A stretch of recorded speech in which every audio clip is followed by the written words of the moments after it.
I get a little makeup artist? No, it's all. Here at CES with Avi Rosenthal, the Z-Wave Alliance, again. Again, still, it's another year, right?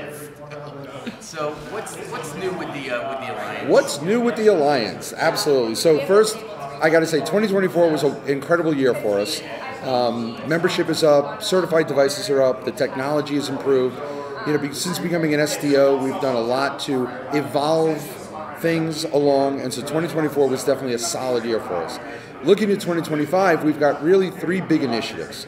The first one is global Z-Wave long range. So Z-Wave long range up until now has only really been for the US market. We have our first EMEA summit, our first European, Middle Eastern, African summit coming up next month in February, where we'll be formally kicking off Z-Wave long range for Europe and other countries, making it truly a global standard. The second thing we're working on is enhanced security. The Cyber Trust mark is a very important idea of the US system. Europe has also a Cyber Trust mark type environment as well. The great news is that the Z-Wave security as of today already meets or exceeds those security requirements. We're going to enhance that this year two ways. One, we're bringing out what we call S2 V2. S2 was the gold standard set a number of years ago by the Z-Wave Alliance in cybersecurity. The version 2 is going to enhance that even further. And the other way we're going to do that is we're going to integrate the Cyber Trust requirements into our certification process, so that when a product goes through our certification, it essentially becomes pre-certified for the US Cyber Trust mark and the European Trust mark.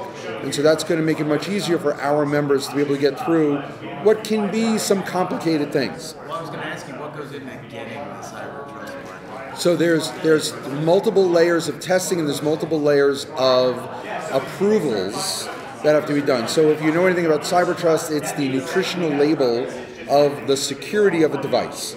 And so there's a lot of reporting that has to be done, and then there's a lot of disclosures that have to be done. Right now it's a lot of paperwork, not a lot of technical, but a lot of paperwork. But the better you look on paper, the better your nutritional label looks when the consumer goes to buy your product.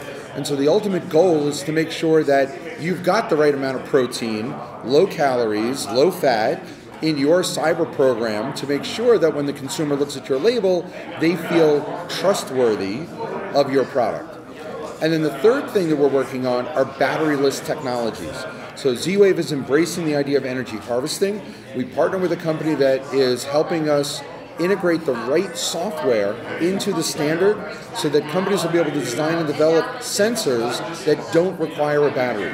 So by the use of kinetics and magnetism, we can actually do energy harvesting and power generation. It takes a little bit of software change because most Z-Wave devices check in periodically.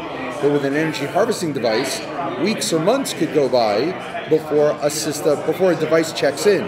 So we're altering our standard software, we're altering our core to accept the idea that energy harvesting sensors and energy harvesting devices may sit on a network for months or years without checking in. And so we're really looking forward to being part of the green movement, being part of a more ecological way of building sensors. There's some new rules and regulations, especially in Europe, about coin cell.